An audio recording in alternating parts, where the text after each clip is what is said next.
ऐसी वीडियो रोज देखने के लिए आप मेरे वीडियो को लाइक करें, इस पे कमेंट करें और अपने दोस्तों के साथ शेयर करें। और हाँ, अगर आप इस चैनल पे नए हैं तो इसे सब्सक्राइब करना ना भूलें। तेज बदबू फिर से अनिका के नाक पर पड़ी और अनिका को मक्खियों की भिन भिनाने की आवाज भी सुनाई दे रही थी। अनिका को पता था वहाँ किसी की लाश मौजूद थी, मगर फिर एक के बाद एक वह औरतें अनिका पर हमला लगातार करने लगी। अपने आप को बचाने के लिए अनिका भी अपनी जगह से खड़ी हुई और उन औरतों पर तेज हमले करने लगी। अनिका नहीं जानती थी कि उसके दुश्मन कमरे में कहां कहां फैले हुए थे, मगर अनिका अंधेरे में बड़ी ही तेजी से हर तरफ वार कर रही थी। अनिका के कुछ हमले कुछ औरतों पर गिरे, मगर कुछ ही देर में उन औरतों ने मिलकर अनिका पर एक के बाद एक तेज वार किए। फिर अचानक एक औरत ने अनिका के गले पर अपनी उंगलियां जोर से फेरी।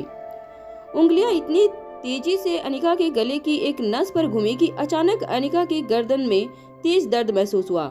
ऐसा लग रहा था जैसे किसी ने अनिका की गर्दन को पूरी तरह से जाम कर दिया था। अनिका अपने दोनों हाथों से अपनी गर्दन को पकड़कर अपनी जगह पर बैठ गई। इस तरह की टेक्निक तो पूरे विश्व में 400 साल पहले ही खत्म हो चुकी थी। अनिका यह देखकर चौंक गई कि आज भी यह औरतें लगभग 400 साल पुरानी फाइट करने की वह तकनीक जानती थी। इस तकनीक के जरिए दुश्मन के नसों पर वार करके दुश्मन के शरीर का कोई भी हिस्सा कुछ वक्त के लिए पैरालिटिक किया जा सकता था। अनिका के साथ भी ठीक वही हुआ। अनिका की गर्दन बिल्कुल अकड़ चुकी थी। अनिका इस तकनीक के बारे में कुछ पढ़ चुकी थी, मगर अनिका नहीं जानती थी कि आज भी दुनिया में इस तकनीक को जानने वाले कुछ लोग मौजूद थे। अनिका अपनी गर्दन पर अपने दोनों हाथ रखकर कुछ देर तक तेज सांसें लेती रही। तभी अनिका के माथे पर प्यार से हाथ फेरते हुए उन औरतों की बॉस ने कहा, मैं जानती हूँ तुम काफी प्रभावशाली लड़की हो, और हो भी क्यों ना। बेटी किसकी हो? स्वाति मल्होत्रा की। जिस औरत की ताकत, जिसकी खूबसूरती, जिसके दिमाग की तेजी की लोग मिसाल आज भी दिया करते हैं, उस औरत की बेटी कोई मामूली लड़की तो हो नहीं सकती। उस औरत के मुंह से स्वाति मल्होत्रा का नाम सुनकर अनिका इतना तो जान चुकी थी कि वह औरत भी 16 पावर ड्रग पाने के लिए काफी रिसर्च करके आई थी। अपनी गर्दन को अपने एक हाथ से सहारा देते हुए अनिका ने उस औरत से धीमी आवाज में पूछा, तुम मेरे बारे में इतना सब कुछ कैसे जानती हो? किसने कहा तुम्हें कि V16 पावर ड्रग आज भी मौजूद है? V16 पावर ड्रग का एक आखिरी डोज मैंने अपने बेटे की जान बचाने में इस्तेमाल कर दिया। अब इस दुनिया में V16 पावर ड्रग कहीं भी नहीं है। जैसे ही अनिका ने ये बात कही, अनिका को अपने चेहरे पर तेज दर्द महसूस होने लगा। उस औरत ने अनिका को एक बेहद ताकतवर तमाचा मारा था। उस औरत ने अपनी आवाज ऊंची करते हुए कहा, झूठ बोल रही हो तुम। इतना झूठ बोलती हो तुम आजकल की लड़कियां। जरा मुझे बताओ कि उस रेखा मूर्ति को बचाने के बाद अगर तुम्हारे पास सिर्फ एक ही पावर ड्रग का डोज बचा था, तो एक डोज से तुमने 2 जानें कैसे बचाई? अनिका की हैरानी अब धीरे धीरे और भी ज्यादा बढ़ने लगी थी। अनिका अटकती हुई आवाज में उस औरत से पूछने लगी, 2 जान? किन 2 जानों की बात कर रही हो तुम? उस औरत ने अनिका की बात बीच में काटते ही हुए कहा, एक तो तुम्हारा बेटा वो एलेक्जेंडर, और दूसरा वह पापी किंग का बेटा क्रिस्टोफर। बताओ मुझे, क्रिस्टोफर की जान कैसे बचाई तुमने? अनिका की समझ नहीं आ रहा था कि वह उस औरत की बातों का क्या जवाब दे। क्रिस्टोफर की जिंदगी को रोहित और अनिका ने पूरी दुनिया से छुपा कर रखा था।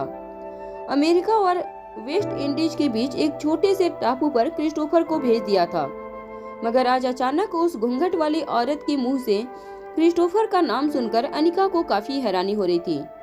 जब अनिका कुछ देर तक खामोश रही, तब उस औरत ने फिर से अनिका के चेहरे पर टॉर्च की रोशनी मारते हुए अनिका से पूछा, मुझे लगता है अब तुम बहुत ज्यादा वक्त जाया कर रही हो। आमतौर पर मेरे पास इतना वक्त नहीं होता।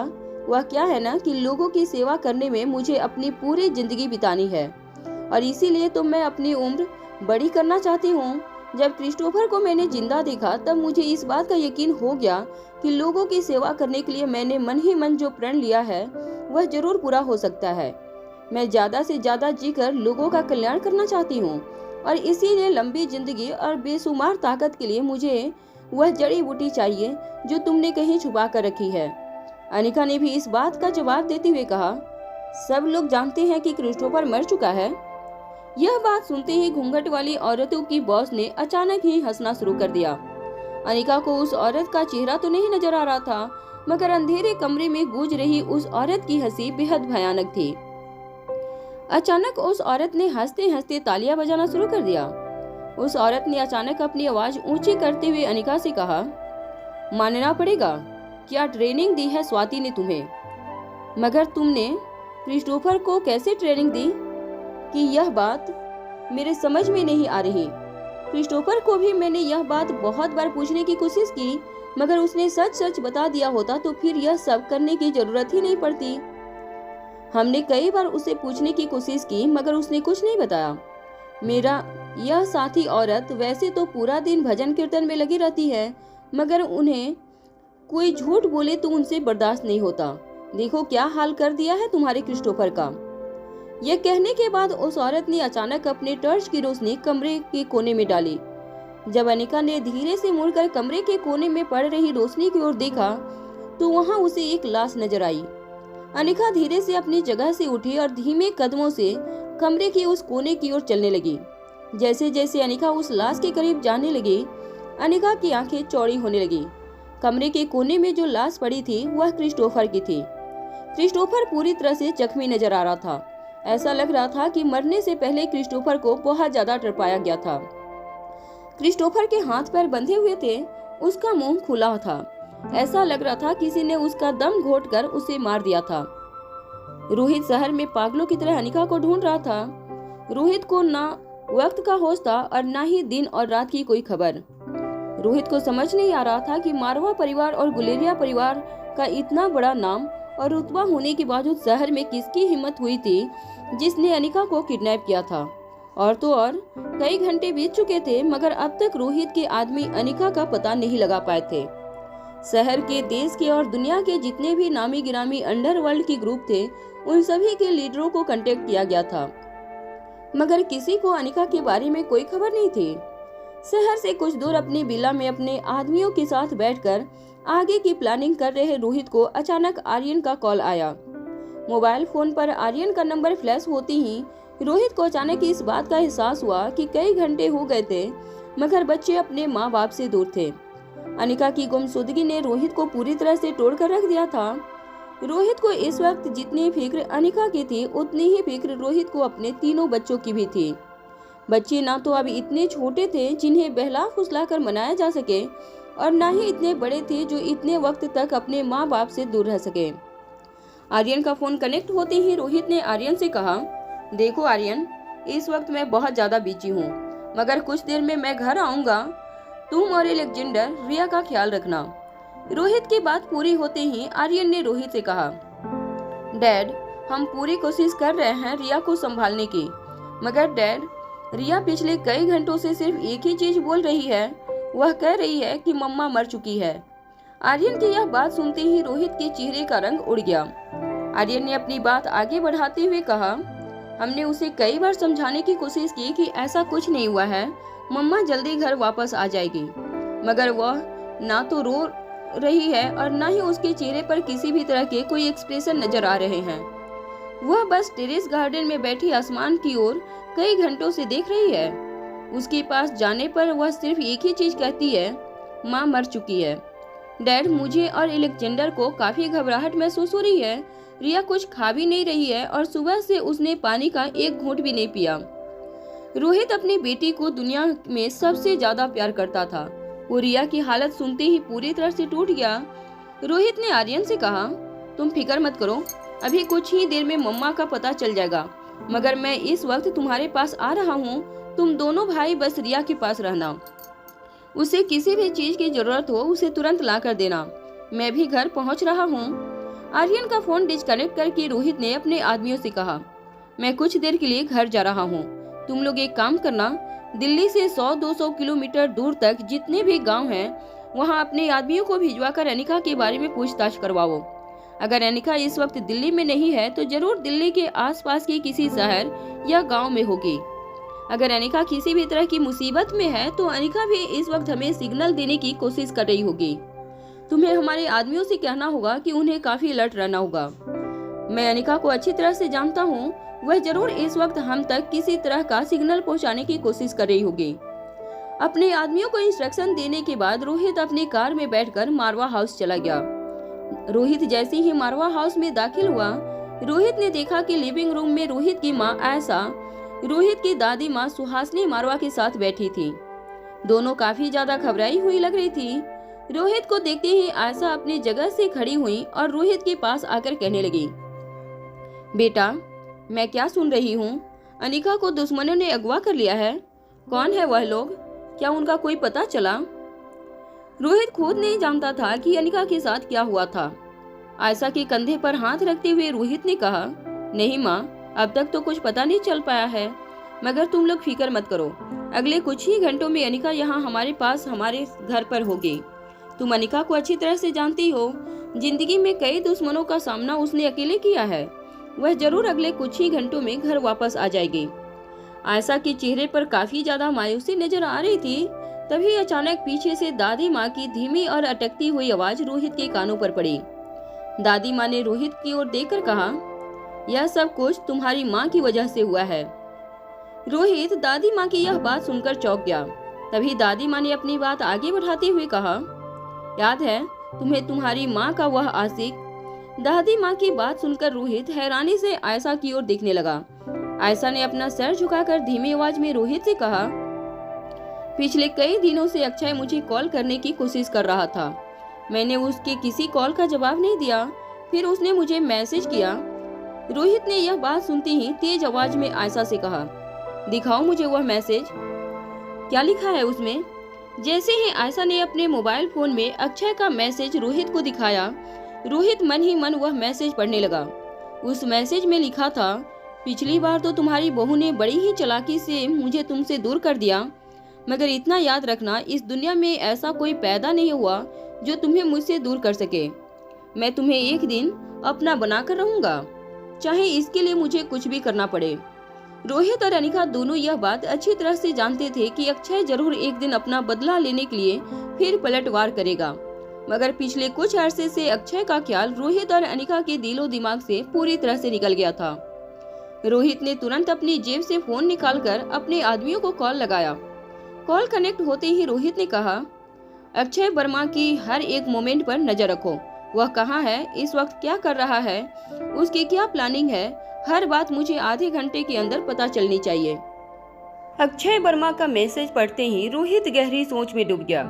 रोहित ने हर एंगल से सोच लिया था कि अनिका की किडनैपिंग के पीछे उसका कौन सा दुश्मन हो सकता था, मगर अक्षय वर्मा का नाम कभी रोहित के दिमाग में नहीं आया था। रोहित की आंखों में परेशानी देखकर आयशा ने धीमी आवाज में रोहित से कहा, देखो बेटा, मैंने पूरी जिंदगी तुम्हारे बिना अकेले ही शहर के बाहर उस विला में गुजार दी थी, क्योंकि मैं हमेशा से जानती थी कि अगर मैं तुम्हारे पास आई तो तुम्हारी जिंदगी में कोई ना कोई मुसीबत जरूर आएगी। और आज ठीक वही हुआ। इतने सालों बाद तुम अपने परिवार से मिले, मगर तुम्हारी और अनिका की हंसती खेलती जिंदगी में मेरी वजह से जहर घुल गया। यहाँ तक कि मेरी बेटी जैसी बहू की आज जान पर मेरी वजह से आफत आ गई है। मुझे बचाने के लिए तुमने और अनिका ने क्या कुछ नहीं किया। बेटा, मैंने सोच लिया है कि मैं अब उस अक्षय वर्मा की जिद के आगे अपना सर झुका दूंगी। वह जो चाहता है वह हो जाने दो। बेटा, मैं उसके पास चली जाऊंगी। तुम लोगों की जो यादें मेरे मन में है वह आखिरी सांस तक मुझे जीने का हौसला देती रहेगी। उस अक्षय के पास जाने के बाद मैं अपने आप को खत्म कर दूंगी, मगर मेरे नसीब में इतनी ही जिंदगी लिखी है। मगर बेटा, आज मना मत करना, मेरे जाते ही अनिका वापस लौट आएगी। इस घर की खोई हुई खुशियाँ वापस लौट आएगी। तुम्हें अपना प्यार मिल जाएगा और बच्चों को अपनी माँ फिर से मिल जाएगी। इससे ज्यादा खुशी की बात मेरे लिए और क्या हो सकती है। अपनी माँ के बिना बच्चों का क्या हाल हुआ है वह मैं अपनी आंखों से देख भी नहीं सकती। आयशा की यह बात सुनकर रोहित कुछ देर तक मन ही मन कुछ सोचने लगा। उसके बाद आयशा के कंधे पर हाथ रखकर रोहित ने बड़ी ही धीमी और नरम आवाज में कहा, माँ, मैंने और अनिका ने जिंदगी में बड़ी बड़ी परेशानियाँ देखा है। उन सारी परेशानियों का सामना हमने सिर्फ इसलिए किया ताकि हम हमारे परिवार के साथ हंसी खुशी रह सके, और तुम हमारे परिवार का सबसे अहम हिस्सा हो। अगर तुम ही चली जाओगी तो मेरा परिवार फिर से अधूरा हो जाएगा।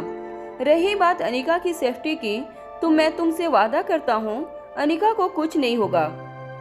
मैं उसे जल्द से जल्द वापस ले आऊँगा। मगर आपको एक बात याद रखनी है माँ, आइंदा अगर इस नंबर से कोई भी मैसेज आए या कोई भी फ़ोन आए तो आपको उसे रिप्लाई नहीं करना है। अपनी माँ के साथ यह बात करने के बाद रोहित सीधे टेरेस गार्डन में चला गया।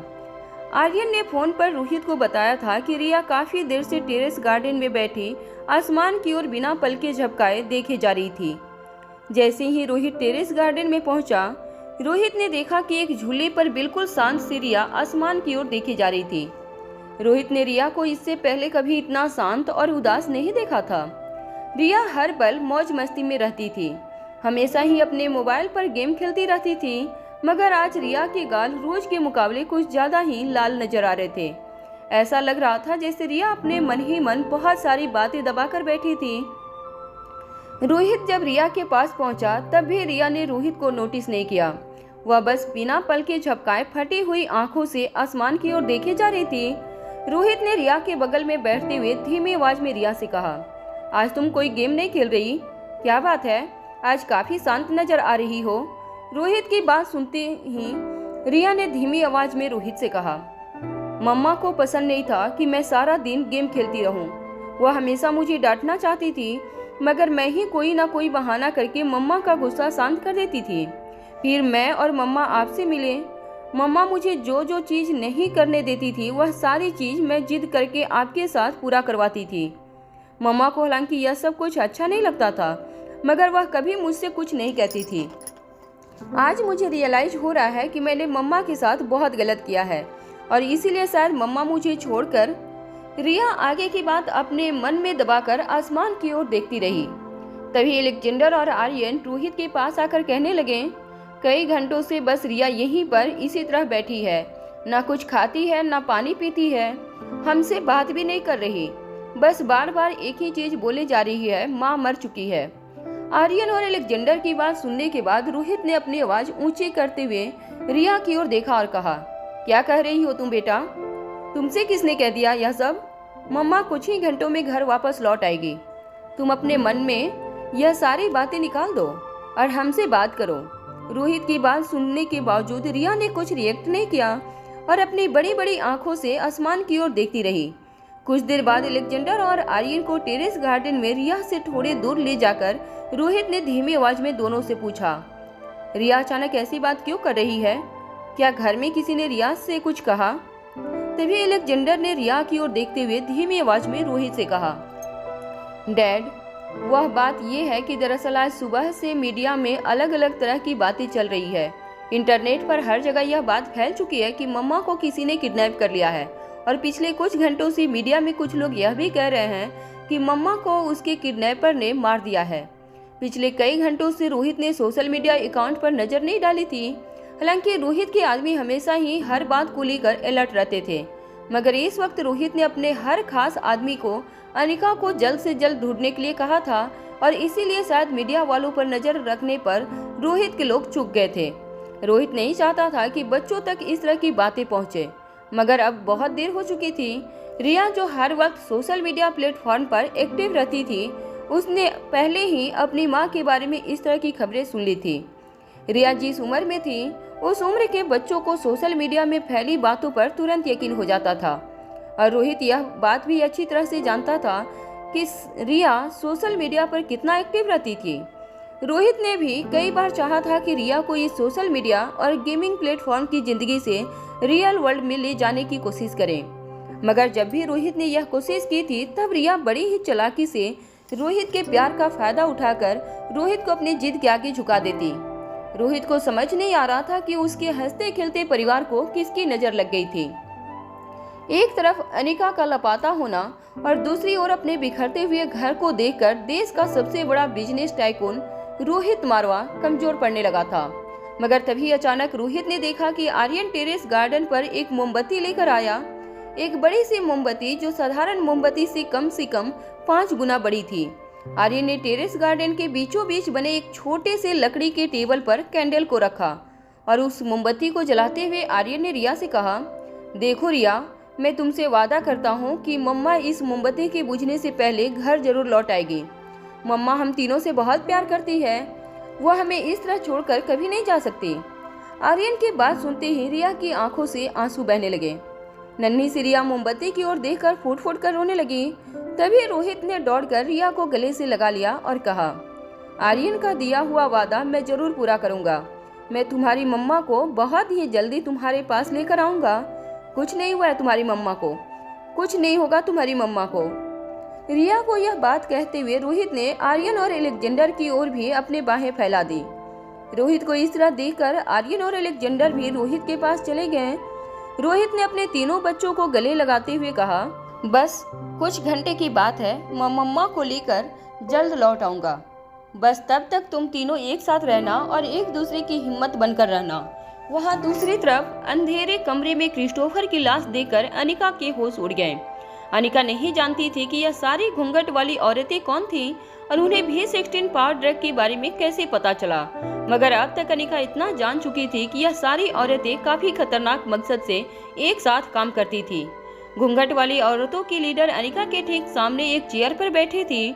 क्रिस्टोफर की लाश देखने के बाद अनिका ने अंधेरे में बैठी उस औरत से पूछा, यह क्या किया तुमने इसे मार दिया? कौन हो तुम लोग और क्या चाहती हो तुम लोग? तभी अचानक अनिका के कानों पर फिर से वही तेज आवाज पड़ने लगी, जो आवाज पिछले कुछ वक्त से अनिका के साथ बात कर रही थी। उस औरत ने कहा, अरे भाई, यह किंग का बेटा था। अब इतने बुरे बाप के बच्चे के साथ तो यही होना था। वह कहते हैं ना, माँ बाप के किए की सजा बच्चों को मिलती है। बेचारा क्रिस्टोफर भी अपने बाप किंग के किए की सजा भुगत बैठा। वैसे इसने भी कोई कम पाप नहीं किए हैं। अच्छा ही हुआ जो मर गया, मगर जाते जाते हमें एक राज की बात बताता गया। अनिका भी जानना चाहती थी कि आखिर क्रिस्टोफर ने मरने से पहले उस खतरनाक औरत से क्या कहा था। तभी अचानक उस औरत ने जोर जोर से तालियां बजाकर हंसने लगी। अनिका के बदलते एक्सप्रेशन को टॉर्च की रोशनी में देखकर उस औरत ने कहा, अरे भाई घबराओ मत, उसने तुम्हें धोखा नहीं दिया है, मर गया। मगर वह राज नहीं कहा कि वह पहले बचा कैसे था। मगर उसकी जिंदगी की इस बात का सबूत है कि वह जड़ी बूटी जिसे तुम B16 पावर ड्रग कहती हो वह तुम्हारे पास ही है। और देखो, तुम मुझे हैवान बनने पर मजबूर मत करना। क्या है ना कि मैं भी एक माँ हूँ। जिस तरह तुम्हारी माँ तुम्हें सदियों के लिए अमर कर देना चाहती है, उसी तरह मेरे भी कुछ ख्वाब हैं अपने बच्चों के लिए, जिन्हें मैं पूरा करना चाहती हूँ। और इसके लिए मुझे B16 पावर ड्रग की जरूरत है। मैं तुमसे वादा करती हूँ कि हमारे बीच में जो भी सौदा होगा वह बस सिर्फ इस अंधेरी दीवारों के अंदर ही रहेगा। फिर तुम तुम्हारे रास्ते और मैं मेरे रास्ते। बस मुझे वह जड़ी बूटी दे दो। अनिका की सांसें तेज होने लगी थी। एक के बाद एक अनिका के दिमाग में अचानक कई ख्याल आने लगे थे। जिस औरत ने क्रिस्टोफर को B16 पावर ड्रग के लिए मारा था, वही औरत आकाश की मौत का भी कारण थी। अनिका जिंदगी में पहली बार अंधेरे को इतना कोस रही थी। अगर इस वक्त अनिका अपने सामने बैठे चेहरे को देख पाती तो अनिका इस वक्त अपने भाई की मौत का बदला जरूर ले लेती। मगर अंधेरे में अनिका को पूरी तरह से नाकाम कर दिया था। अनिका ने अपनी आवाज ऊंची करते हुए उस औरत से कहा, शर्म आनी चाहिए तुम्हें अपने आप को माँ कहते हुए। अगर तुम सचमुच एक माँ होती तो कभी इस तरह बेरहमी से लोगों की जान नहीं लेती। और फिर आकाश का इन सब के साथ क्या लेना देना था? तुमने आकाश को क्यों मार दिया? अनिका की यह बात बीच में काटते हुए उस औरत ने अपनी आवाज तेज करते हुए कहा, देखो, जो मैंने किया है वह इल्जाम तो मैं अपने सर पर ले सकती हूँ, मगर जो मैंने किया ही नहीं वह इल्जाम अपने सर पर नहीं लूंगी। आकाश की मौत के पीछे मैं या मेरी साथी नहीं है। हाँ, तुम तक पहुँचने के लिए हमने आकाश को किडनैप करने की प्लानिंग जरूर की थी, मगर आकाश की मौत हमारी प्लानिंग का हिस्सा नहीं था। मगर तुम्हें इतना जरूर बता सकती हूँ कि आकाश की मौत के पीछे कौन है। यह बात मैं जरूर जानती हूँ।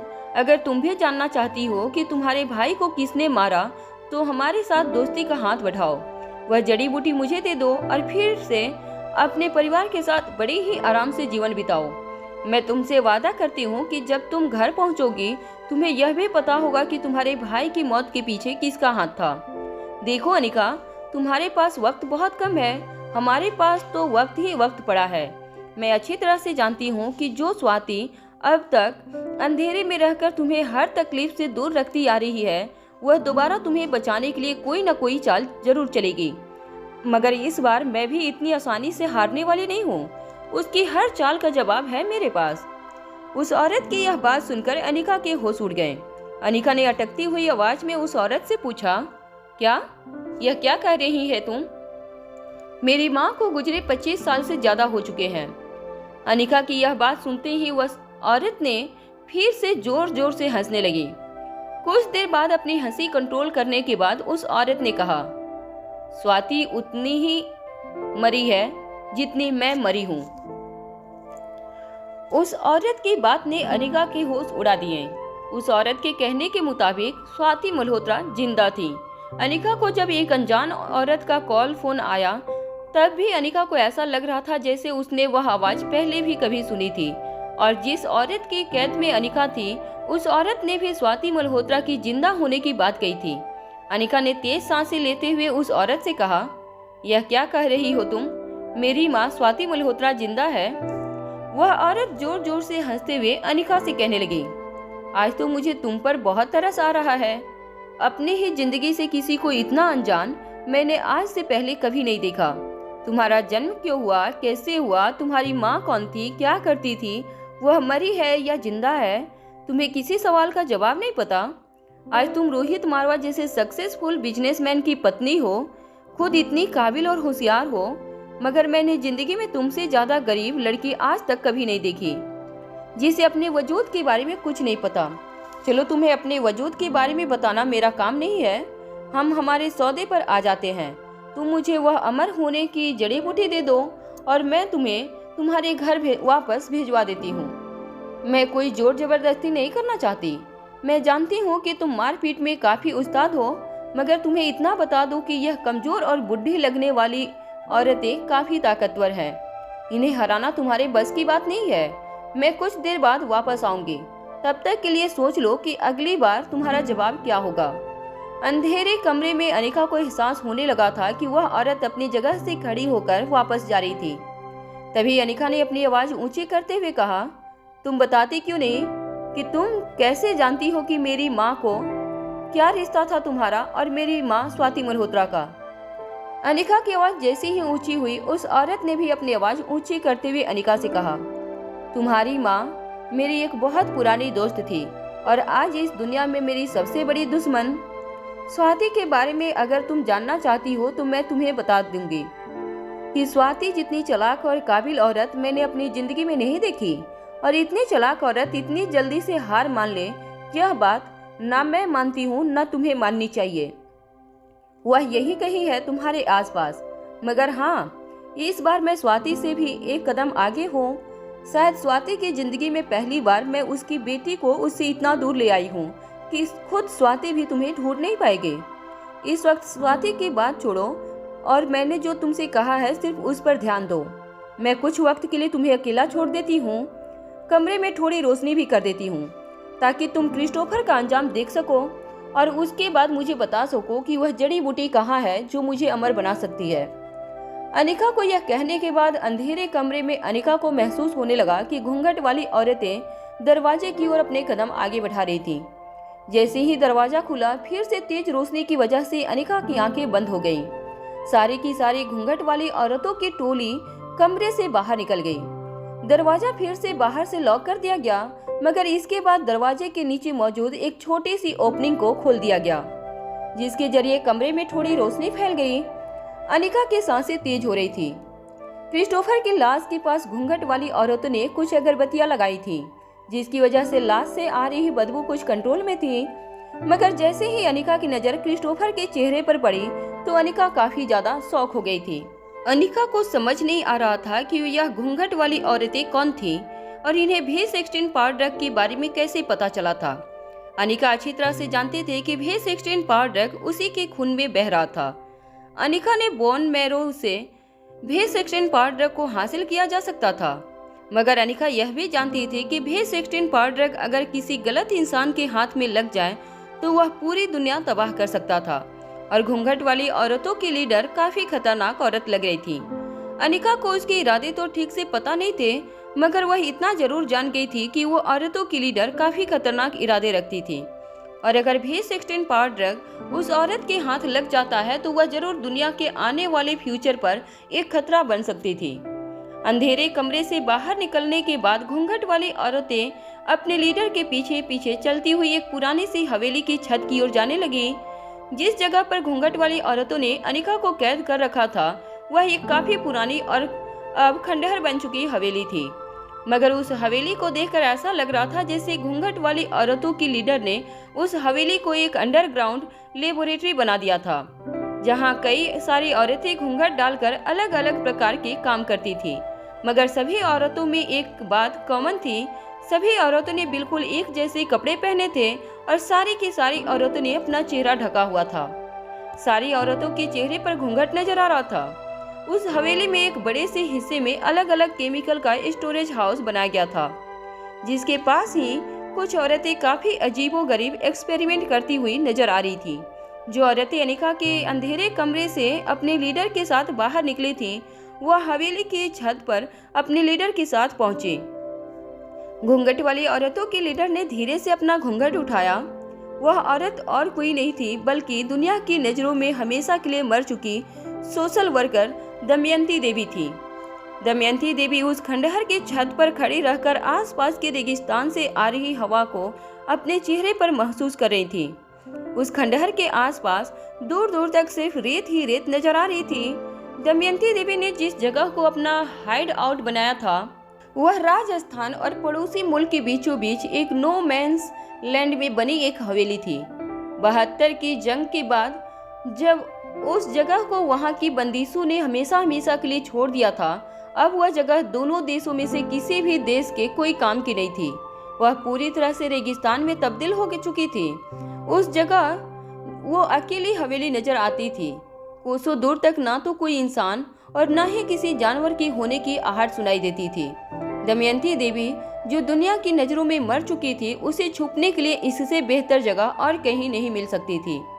जब दमयंती देवी अपने इस काले साम्राज्य को अपनी आंखों से देख रही थी, तब अचानक पीछे से दमयंती देवी की एक साथी ने दबी हुई आवाज में उनसे पूछा, माँ साहब, क्या सचमुच ऐसी कोई जड़ी बूटी है जो हमें इस दुनिया का सबसे ताकतवर हीरो बना सकता है? दमयंती देवी ने अपनी साथी की बात का जवाब देते हुए कहा, बिल्कुल है। याद करो वह दिन जब मैंने तुम्हें इस गिरोह में शामिल किया था। तुम्हारी इस गिरोह में शामिल तुम्हारी बाकी बहनें भी इस समाज की सताई हुई और पीड़ित औरतें हैं। तुम सब कहीं न कहीं अपनी जिंदगी खत्म करने की कगार पर थी।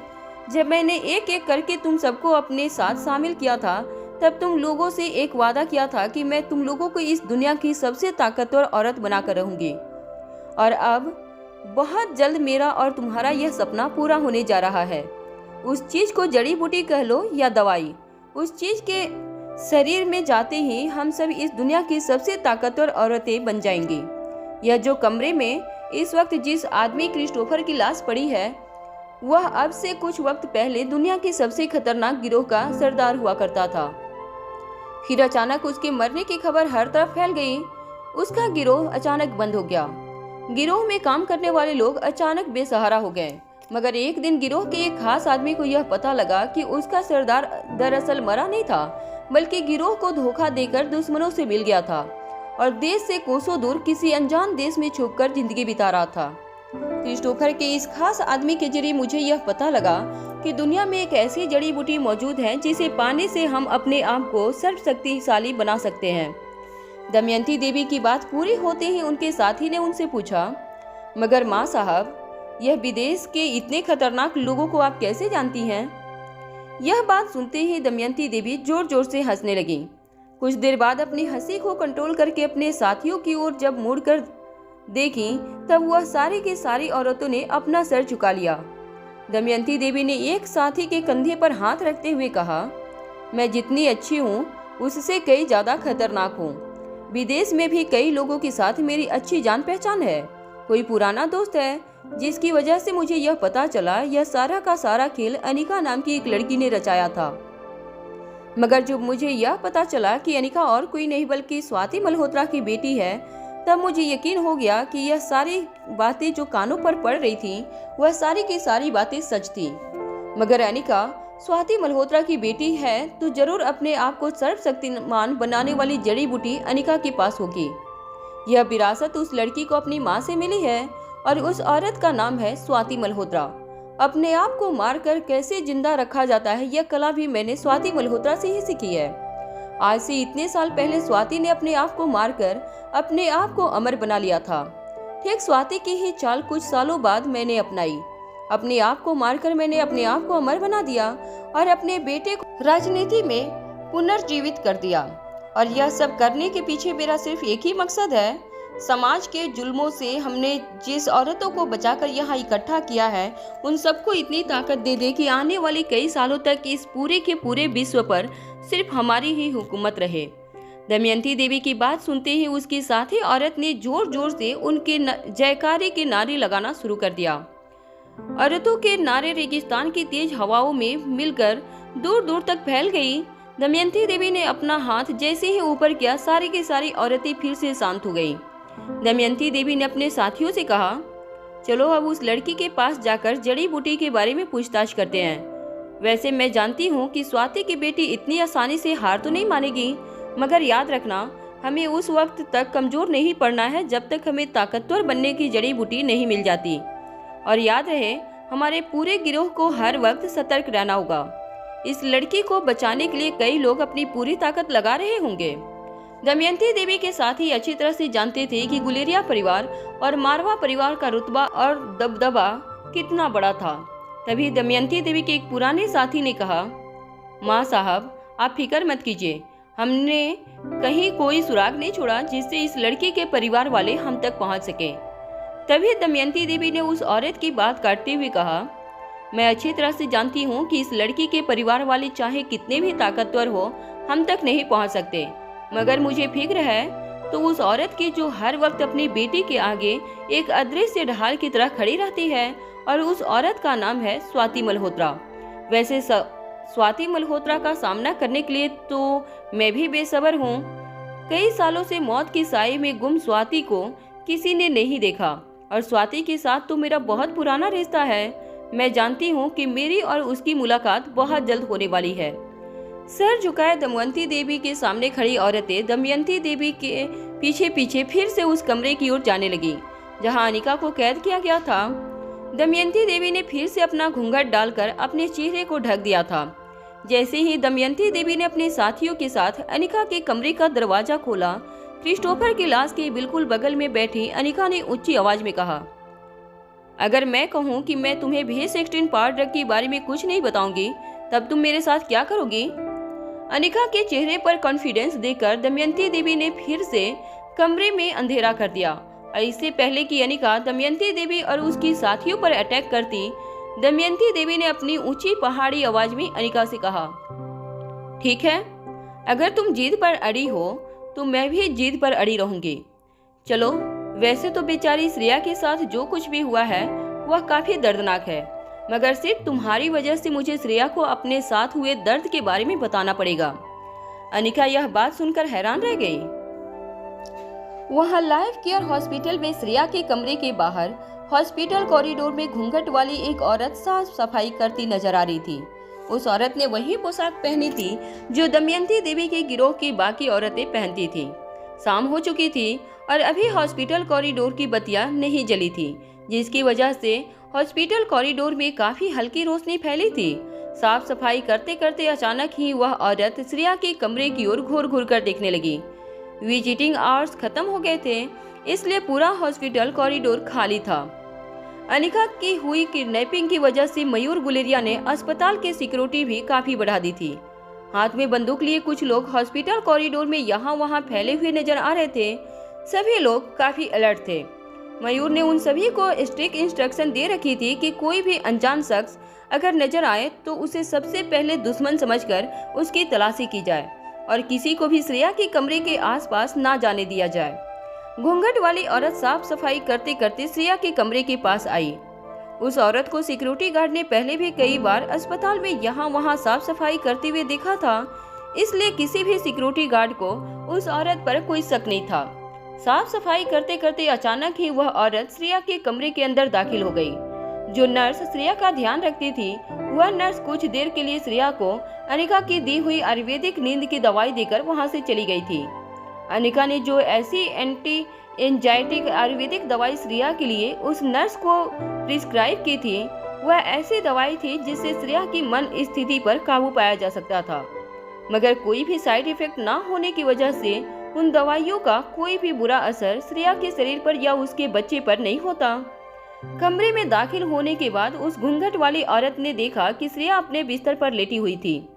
कमरे में जब उस औरत ने बड़े ही ध्यान से हर तरफ देखा, तब उसे तसल्ली हुई कि कमरे में और कोई मौजूद नहीं था। तभी उसने अपने पल्लू में छुपाया हुआ एक छोटा सा मोबाइल फोन निकाला और फिर धीरे से श्रेया के कानों के पास जाकर उस श्रेया को आवाज देकर जगाने की कोशिश करने लगी। कुछ देर तक श्रेया ने अपनी आंखें नहीं खोली, मगर बार बार श्रेया की कंधों पर अपने हाथों से थपथपाते हुए जब उस औरत ने धीमी आवाज में श्रेया के कानों में कई बार उसका नाम पुकारा, तो धीरे से श्रेया ने अपनी आंखें खोली। घूंघट वाली औरत का चेहरा पूरी तरह से ढका हुआ था। उस औरत को अचानक इस तरह अपने सामने देखकर श्रेया चौंक गई। श्रेया ने डरी हुई आवाज में उस औरत से पूछा, कौन हो तुम? क्या चाहती हो मुझसे? श्रेया डर के मारे कमरे में यहाँ वहाँ देखने लगी। तब उसे एहसास हुआ कि जो नर्स उसकी देखरेख करती थी वह कमरे में कहीं नजर नहीं आ रही थी। श्रेया अपनी नर्स को आवाज देकर बुलाने लगी, सिस्टर नैन्सी, सिस्टर नैन्सी, देखो कौन है यहाँ पर। तभी अचानक श्रेया के होठों पर एक उंगली दबाते हुए घूंघट वाली औरत ने श्रेया से कहा, देखो अगर वह नर्स यहाँ पर आ गई तो इतना समझ लेना कि तुम्हारा बहुत बड़ा नुकसान हो जाएगा। उस औरत की बात सुनकर श्रेया चौंक गई। अपनी बात आगे बढ़ाते हुए घूंघट वाली औरत ने कहा, देखो तुम्हारे साथ एक बहुत बड़ा खेल हो रहा है और मैं तुम्हें सच्चाई बताने के लिए यहाँ पर आई हूँ। तुम्हारे ही अपने लोग तुम्हारे साथ एक खेल खेल रहे हैं। वह तुम्हें और तुम्हारे परिवार को बर्बाद कर देना चाहते हैं। श्रेया समझ नहीं पा रही थी कि आखिर वह घूंघट वाली औरत उससे क्या कहना चाहती थी। तभी घूंघट वाली औरत ने अपनी मोबाइल फोन पर एक नंबर डायल किया और श्रेया को दे दिया। जैसे ही कॉल कनेक्ट हुआ, श्रेया ने फोन पर कहा, हेलो, कौन बोल रहा है? इस तरह से चोरी छिपे किसी को भेजने का क्या मतलब है? श्रेया की यह आवाज दमयंती देवी के मोबाइल फोन के स्पीकर से अनिका के कानों पर पड़ी। जैसे ही अनिका ने श्रेया की आवाज सुनी, अनिका ने श्रेया के साथ बात करने की कोशिश की, मगर इससे पहले कि अनिका के गले से कोई आवाज निकलती, अचानक ही दमयंती देवी की एक साथी ने अनिका का मुंह दबा दिया और बाकी औरतों ने अनिका को कस के पकड़ लिया। दमयंती देवी ने अपने मोबाइल फोन पर म्यूट बटन दबाते हुए अनिका से कहा, देखो अब तुम्हारी जीत की वजह से सजा इस भोली भाली मासूम श्रेया को भुगतनी पड़ेगी। अब तुम हमें सच सच बता दो कि अमर होने वाली जड़ी बूटी कहाँ है, तो श्रेया को इस दुख से बचाया जा सकता है। यह कहने के बाद दमयंती देवी, जिसके चेहरे पर घूंघट का पर्दा था, उन्होंने अपने हाथों में पड़ी हुई टर्च से अनिका के चेहरे पर रोशनी फेंकी। दमयंती देवी ने जब अनिका से भेज-16 पावर ड्रग के बारे में पूछा तो अनिका बिल्कुल शांत हो गई। दमयंती देवी समझ चुकी थी कि अनिका इतनी आसानी से भेज-16 पावर ड्रग का पता बताने वाली नहीं थी। फोन को अनम्यूट करते हुए दमयंती देवी ने स्पीकर फोन के जरिए श्रेया से कहा, देखो मैं तुम्हारी एक शुभ चिंतक हूँ, मुझे अपना दुश्मन मत समझना। दुश्मन तो तुम्हारे वह लोग हैं जो तुम्हारे आसपास रहकर तुम्हारे दोस्त होने का दावा करते हैं। तभी स्पीकर फोन के जरिए श्रेया की आवाज आई, यह क्या कह रही हैं आप? किस दोस्त की बात कर रही हैं और आप क्या कहना चाहती हैं? साफ साफ कहिए। दमयंती देवी ने एक लंबी सांस लेते हुए श्रेया से कहा, मैं तुम्हें जो बताने जा रही हूँ वह ना तो कोई राज है और ना ही कोई ऐसी बात जिससे तुम्हारा कोई नुकसान होगा। मैं जो तुम्हें बताने जा रही हूँ वह है सच, एक ऐसा कड़वा सच जो तुमसे छुपाया जा रहा है। दमयंती देवी की बात सुनने के बाद काफी वक्त तक श्रेया फोन पर खामोश रही। दमयंती देवी ने फिर से अनिका के चेहरे पर टॉर्च से रोशनी फेंकी। अनिका अभी भी दमयंती देवी को कुछ बताने के लिए तैयार नहीं थी। तभी फोन को फिर से म्यूट करते हुए दमयंती देवी ने अनिका से कहा, ठीक है, तुम तुम्हारी जिद पर अड़ी रहो और मैं इस मासूम सी लड़की को सजा देती हूँ। इसकी सजा यह है कि यह अपनी जिंदगी का वह सच आज मेरे मुंह से जानेगी जिसे छुपाने के लिए तुम लोगों ने बड़ी मेहनत की। सच कड़वा होता है और आज मैं तुम्हारी आंखों के सामने तुम्हारी बहन जैसी सहेली को यह कड़वा जहर पिलाने वाली हूँ। अनिका अभी भी दमयंती देवी की बातें समझ नहीं पा रही थी। जब दमयंती देवी ने देखा कि अनिका उसे भेस-16 पाउडर ड्रग के बारे में कुछ बताने की मूड में नहीं थी, तो फोन को फिर से अनम्यूट करते हुए दमयंती देवी ने श्रेया से कहा, देखो, तुम जिसे अपनी जान से भी ज्यादा प्यार करती हो, वह तुम्हारा पति आकाश गुलेरिया अब इस दुनिया में नहीं रहा।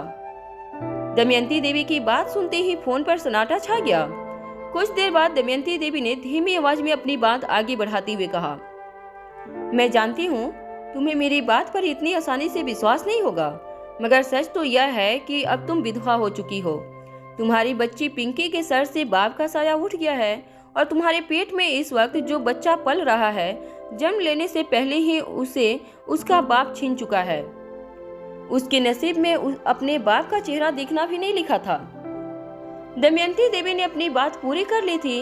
कुछ देर बाद फोन पर अटकती हुई आवाज में श्रेया ने कहा, यह क्या बकवास कर रही हो तुम?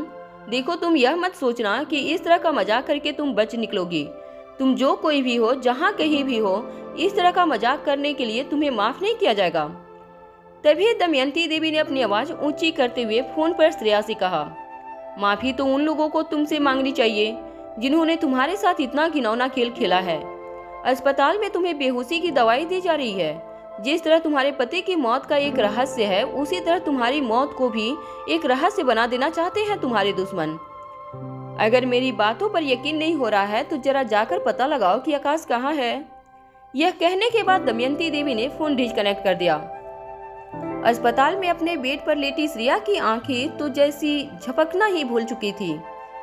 श्रेया की बड़ी बड़ी आंखें बिल्कुल स्थिर हो चुकी थी।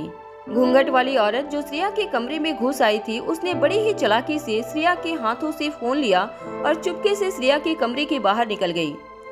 शाम की मंद मंद रोशनी में श्रेया की आंखें सुर्ख और लाल होने लगी थी। श्रेया मानो जैसे सांस लेना ही भूल गई थी।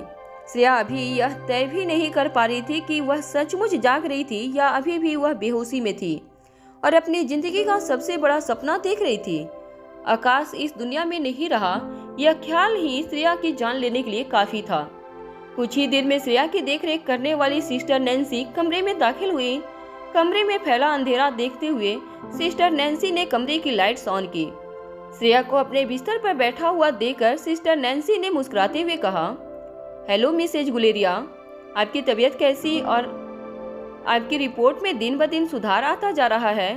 मुझे लगता है कि 1 या 2 दिन में आपको डिस्चार्ज मिल जाएगा और हाँ, अब कुछ दिनों में आपकी प्रेगनेंसी भी 4 महीने पार हो जाएगी और उसके बाद आपका बच्चा आपके पेट में रहते हुए भी अपनी जिंदगी जीना शुरू कर देगा।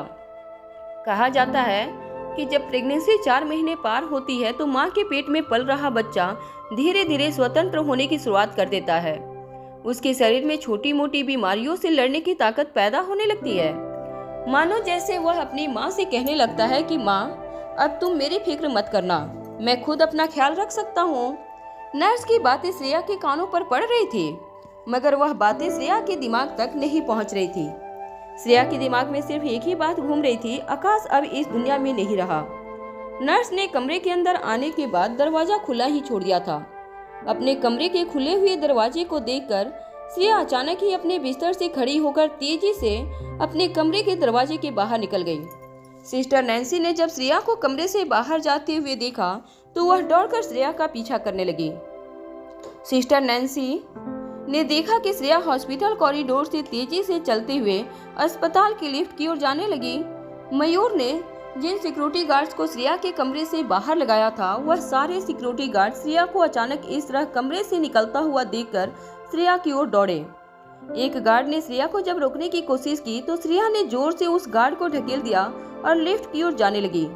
तभी अचानक 3-4 गार्ड श्रेया के सामने आकर कहने लगे, मैडम रुक जाइए, मैडम आपकी तबीयत बहुत खराब है, आपको इस तरह अपने कमरे से निकलना नहीं चाहिए था।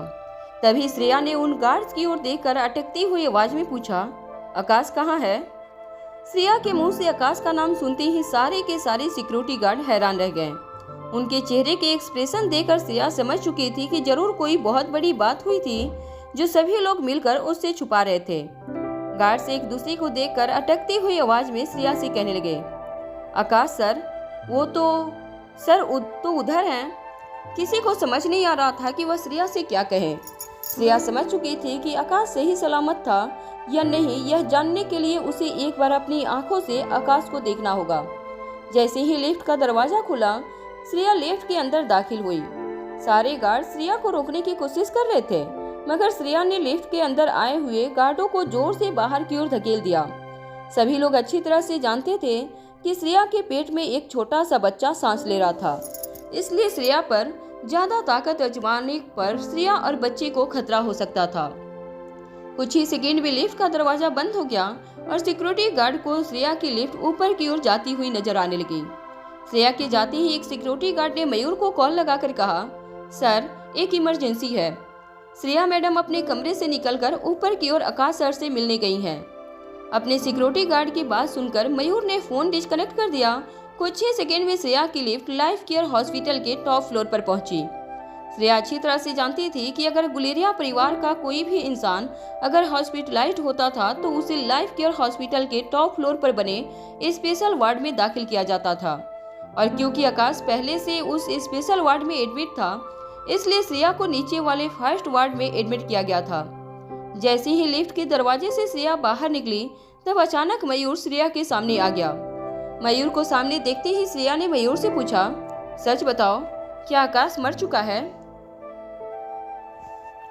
श्रेया की बात सुनते ही मयूर कुछ देर के लिए फटी हुई आंखों से श्रेया को देखता रहा।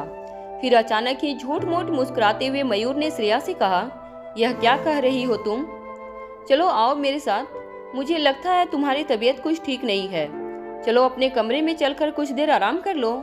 जैसे ही मयूर श्रेया का हाथ पकड़कर उसे फिर से लिफ्ट की ओर ले जाने लगा, अचानक ही श्रेया ने मयूर को जोर से धकेल दिया। श्रेया का इस तरह का बर्ताव देखकर मयूर और उसके आदमी हैरान रह गए। किसी की समझ में नहीं आ रहा था कि श्रेया को कैसे कंट्रोल करें। श्रेया तेजी से स्पेशल वार्ड की ओर अपने कदम आगे बढ़ाने लगी। मयूर दौड़कर श्रेया के पीछे गया। तेज चल रही श्रेया से मयूर कहने लगा, अरे तुम क्या कर रही हो? देखो, डॉक्टर ने स्ट्रिक्ट इंस्ट्रक्शन दिए हैं कि कुछ दिनों के लिए आकाश को कोई नहीं मिल सकता। जैसे ही मयूर ने यह बात कही, श्रेया ने अपने आगे बढ़ते हुए कदम को रोक लिए और आंखों में गुस्सा लिए मयूर की ओर देखकर कहने लगी, क्यों? ऐसी क्या बीमारी हो गई है आकाश को जो तुम लोग मुझसे छुपा रहे हो? अनिका ने तो मुझसे कहा था कि आकाश को एक मामूली सा फ्रैक्चर हुआ है, और अगर उसका जख्म इतना ही मामूली है तो डॉक्टर ने उसे किसी से मिलने की इजाजत क्यों नहीं दी? मयूर के पास इस सवाल का कोई जवाब नहीं था। वह बस कुछ देर तक मन ही मन कुछ सोचता रहा। मयूर के चेहरे के एक्सप्रेशन देखकर श्रेया ने फिर से अपने कदम स्पेशल वार्ड की ओर आगे बढ़ाना शुरू किया। मयूर फिर से दौड़कर श्रेया के रास्ते में खड़ा हो गया और कहने लगा, देखो श्रेया, मेरी बात समझने की कोशिश करो। हाँ, आकाश की इंजरी थोड़ी सी सीरियस है, मगर घबराने वाली कोई बात नहीं। कुछ ही दिनों में आकाश बिल्कुल ठीक हो जाएगा। तुम अभी चलो मेरे साथ। इस वक्त आकाश से कोई नहीं मिल सकता। मगर अब श्रेया मयूर की बात सुनने वाली नहीं थी। मयूर को अपने आगे से धकेलते हुए श्रेया सीधे स्पेशल वार्ड के कमरे के पास गई और जोर से स्पेशल वार्ड का दरवाजा खोल दिया। जब श्रेया स्पेशल वार्ड के अंदर गई, तब उसने देखा कि पूरा कमरा खाली था। बिस्तर भी बिल्कुल खाली पड़ा था।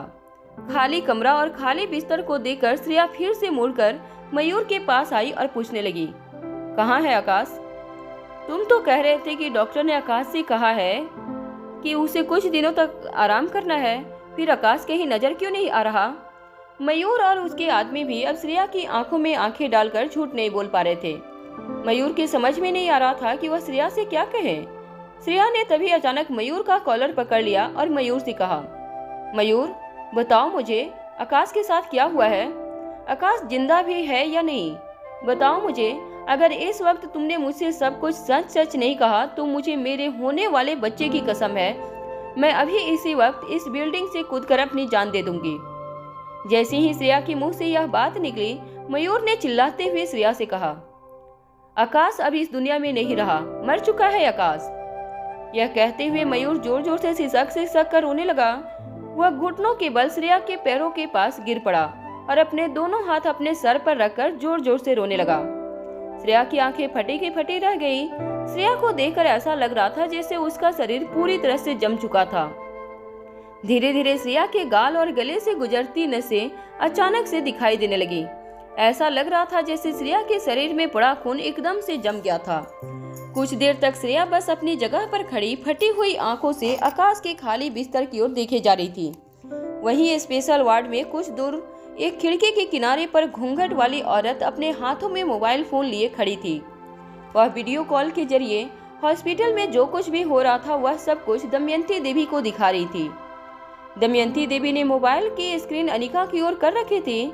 मोबाइल स्क्रीन से अनिका के चेहरे पर पड़ रही रोशनी में अनिका की आंखों से बहते हुए आंसू साफ नजर आ रहे थे। अनिका के मुंह में कपड़ा ठुसा हुआ था और अनिका को सभी औरतों ने मिलकर कसकर पकड़ रखा था। अनिका की आंखों से एक के बाद एक लगातार आंसू बहने लगे।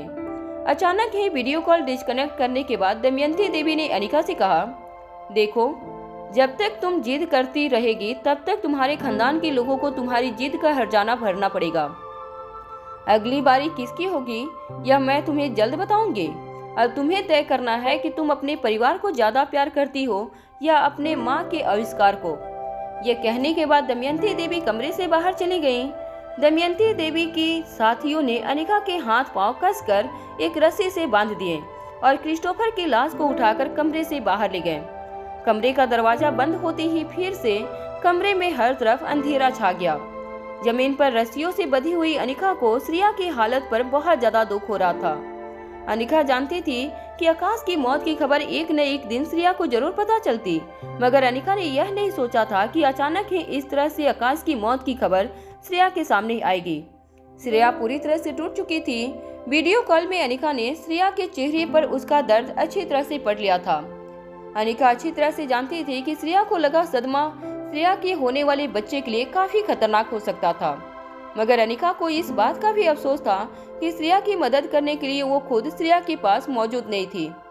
आकाश की मौत की खबर सुनने के बाद श्रेया कुछ मिनट तक एक स्टैचू की तरह बस अपनी जगह पर खड़ी रही।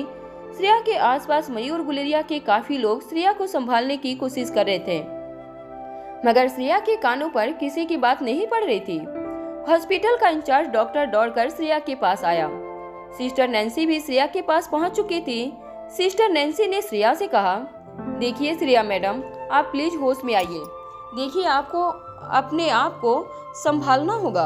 आप इस तरह से टूट गई तो। इससे पहले कि सिस्टर नैन्सी अपनी बात पूरी कर पाती, श्रेया अचानक ही मुड़कर स्टेयरकेस की ओर चलने लगी। मयूर और सिस्टर नैन्सी हैरानी से एक दूसरे को देखने लगे। मयूर अपने आदमियों के साथ श्रेया का पीछा करते हुए कहने लगा, रुक जाओ श्रेया, कहाँ जा रही हो तुम? रुक जाओ श्रेया। श्रेया देखो, मुझे तुमसे बात करनी है। देखो, आकाश तुम्हें बहुत प्यार करता था, वह तुम्हें इस तरह दुखी नहीं देख सकता। श्रेया बस बिना रुके बेजान आंखों को लिए धीरे धीरे स्टेयरकेस की ओर अपने कदम आगे बढ़ाती रही। श्रेया को देखकर ऐसा लग रहा था जैसे उसके शरीर से किसी ने जान निकाल ली थी, और जो शरीर इस वक्त बेजान पुतले की तरह चल रहा था वह बस किसी रिमोट कंट्रोल के जरिए जिंदा था। श्रेया स्टेयरकेस के रास्ते सीढ़ियां उतरकर नीचे जाने लगी। मयूर अपने आदमियों के साथ श्रेया का पीछा करते हुए श्रेया से बातें करके श्रेया को होश में लाने की कोशिश कर रहा था, मगर श्रेया बस बिना रुके बिना पलके झपकाए चलती रही। मयूर लगातार सिसकियां लेकर रो रहा था। उसकी समझ में नहीं आ रहा था कि वह श्रेया को फिर से होश में कैसे लाए। वह जानता था कि आकाश की मौत की खबर का श्रेया पर क्या असर हो सकता था। अनिका ने मयूर को वार्न भी किया था कि चाहे कुछ भी हो जाए, आकाश के मौत की खबर श्रेया के कानों पर नहीं पड़नी चाहिए, मगर मयूर अब तक यह भी नहीं जानता था कि अचानक अनिका कहाँ गायब हो गई थी। मयूर के लिए अब अपने इमोशंस भी कंट्रोल करना काफी मुश्किल हो गया था। ऐसे में मयूर के मुंह से अचानक आकाश की मौत की खबर श्रेया तक पहुंच गई और अब मयूर को मन ही मन अपने आप पर गुस्सा आ रहा था। श्रेया बिना रुके लगातार सीढ़ियां उतरती रही। श्रेया का चेहरा पूरी तरह से नीला पड़ने लगा था। सिस्टर नैन्सी जो श्रेया के पीछे पीछे चल रही थी, उन्होंने मयूर से कहा, मुझे लगता है कि इन्हें जो सदमा लगा है वह इन्हें अंदर से खोखला करता जा रहा है। उनके जीने की इच्छा शक्ति खत्म हो रही है, और जिस इंसान को खतरनाक से खतरनाक बीमारी हुई हो उसे तो बचाया जा सकता है, मगर जिस इंसान ने जीने की उम्मीद ही छोड़ दी हो उसे बचाना बहुत मुश्किल है। मुझे लगता है इन्हें शौक से बाहर निकालने के लिए इन्हें इस वक्त रुलाना बेहद जरूरी है। अगर उनकी आंखों से आंसू नहीं निकले तो इनके आंसू नासूर बनके इनके अंदर से खत्म कर सकते हैं। मयूर भी सिस्टर नैन्सी की बात अच्छी तरह से समझ पा रहा था, मगर उसे समझ नहीं आ रहा था कि वह श्रेया को कैसे रोके कैसे श्रेया को समझाएं कि उसे हकीकत का सामना करना होगा। आकाश की मौत का दुख मयूर को भी अंदर से खोखला बना चुका था, मगर वह जानता था कि आकाश के जाने के बाद आकाश की जिम्मेदारियों को उसी को पूरा करना था। आकाश अपने पीछे अपना परिवार छोड़ गया था, इतना बड़ा बिजनेस छोड़ गया था और ढेर सारी यादें छोड़ गया था, जिनके सहारे अब गुलेरिया परिवार को अपने आगे की जिंदगी गुजारनी थी। श्रेया काफी देर तक बस बिना रुके सीढ़ियां उतरती रही। अचानक ही एक सीढ़ियों से श्रेया का पांव फिसला और श्रेया सीढ़ियों से फिसलती हुए नीचे गिरी।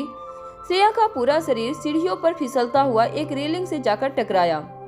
मयूर और बाकी लोग घबराकर श्रेया के पास दौड़े। मयूर के आदमी और सिस्टर नैन्सी श्रेया को उठाकर फिर से हॉस्पिटल कॉरिडोर में लेकर आए। श्रेया 3-4 मंजिल नीचे गिर चुकी थी, मगर लाइफ केयर हॉस्पिटल की हर मंजिल पर एक आईसीयू वार्ड बनाया गया था। सिस्टर नैन्सी ने तुरंत अस्पताल के कुछ स्टाफ मेंबर को बुलाकर श्रेया को एक एसी खाली वार्ड में एडमिट करवाया। श्रेया के मुंह पर ऑक्सीजन मास्क रखा गया और डॉक्टर इंचार्ज ने श्रेया को एग्जामिन करना शुरू कर दिया। कुछ देर तक श्रेया को एग्जामिन करने के बाद डॉक्टर ने मयूर की ओर देखकर कहा, पेशेंट की हालत बहुत नाजुक है, इनके शरीर में ऑक्सीजन सप्लाई बिल्कुल कम हो चुकी है। मैं अभी इन्हें कुछ इंजेक्शन देता हूँ, जिससे इनका ब्लड सर्कुलेशन कुछ हद तक नॉर्मल किया जाए, वरना हो सकता है कि इन्हें दिल की दौरा भी पड़े। जहाँ तक बच्चे का सवाल है, बच्चे को कोई नुकसान पहुँचा है या नहीं, यह भी कुछ कहा नहीं जा सकता। पहले हमें पेशेंट को स्टेबलाइज करना होगा, उसके बाद ही हम कुछ कह सकेंगे। मयूर काफी घबरा गया था। अक्सर मयूर जब भी इमोशनली डिस्टर्ब होता था तब वह आकाश की मदद लेता था, और अनिका जब से गुलेरिया परिवार की जिंदगी में आई थी तब से लेकर अब तक मयूर भी अपनी बहन से पर्सनल और इमोशनल जिंदगी में काफी मदद लेता था। मगर आज मयूर की जिंदगी में ना तो आकाश मौजूद था और ना ही अनिका का कोई पता लग रहा था। मयूर ने अपनी आंखों से बहते हुए आंसुओं को रोककर करण गुलेरिया को कॉल लगाया। करण गुलेरिया ने पिछले कई दिनों से अपना कॉल रिसीव करना पूरी तरह से बंद कर दिया था। मयूर जानता था कि जैसी हालत इस वक्त श्रेया की थी, लगभग करण गुलेरिया भी इस तरह की हालत से गुजर रहे थे। मगर इस वक्त श्रेया और उसके होने वाले बच्चे को अपने परिवार के सहारे की जरूरत थी। मयूर बार बार करण गुलेरिया को कॉल लगाता रहा। आखिरकार कुछ देर बाद करण गुलेरिया ने कॉल रिसीव किया। कॉल कनेक्ट होते ही तेज सांस ले रहे मयूर ने करण गुलेरिया से कहा, अंकल आप जल्दी आ जाइए। श्रेया को पता चल चुका है कि आकाश के बारे में, और अब श्रेया की जान खतरे में है। बच्चों के साथ कुछ वक्त बिताने के बाद जब रोहित मारवा हाउस से निकला, तब मारवा हाउस के गेट पर भूमिका की कार ने रोहित को रोक लिया। भूमिका अपनी कार से उतरकर रोहित की कार में बैठ गई। कार में बैठते ही भूमिका ने रोहित से कहा, देखो मैंने स्पेशल डिपार्टमेंट की मदद से हर जगह, हर पुलिस स्टेशन पर अनिका की तस्वीर भिजवा दी है। सिर्फ दिल्ली ही नहीं मगर आसपास के सारे स्टेशन के पुलिस हेडक्वार्टर में अनिका की तस्वीर भिजवा दी गई है। मुझे यकीन है कि बहुत जल्द अनिका की कोई खबर हमें जरूर मिलेगी। तभी रोहित के मोबाइल फोन पर उसके एक आदमी का कॉल आया। कॉल कनेक्ट होते ही रोहित के आदमी ने रोहित से कहा, बॉस एक काम कीजिए, मैं जो लोकेशन भेज रहा हूँ आप जल्द से जल्द वहाँ आ जाइए। रोहित ने अपने आदमी से पूछा, क्या हुआ है, जरा तुम मुझे बताओगे? उस आदमी ने कुछ देर तक खामोश रहने के बाद रोहित से कहा, बॉस दरअसल बात यह है कि हमें यहाँ पर एक लाश मिली है और हम चाहते हैं कि एक बार आप आकर उस लाश को आइडेंटिफाई करें।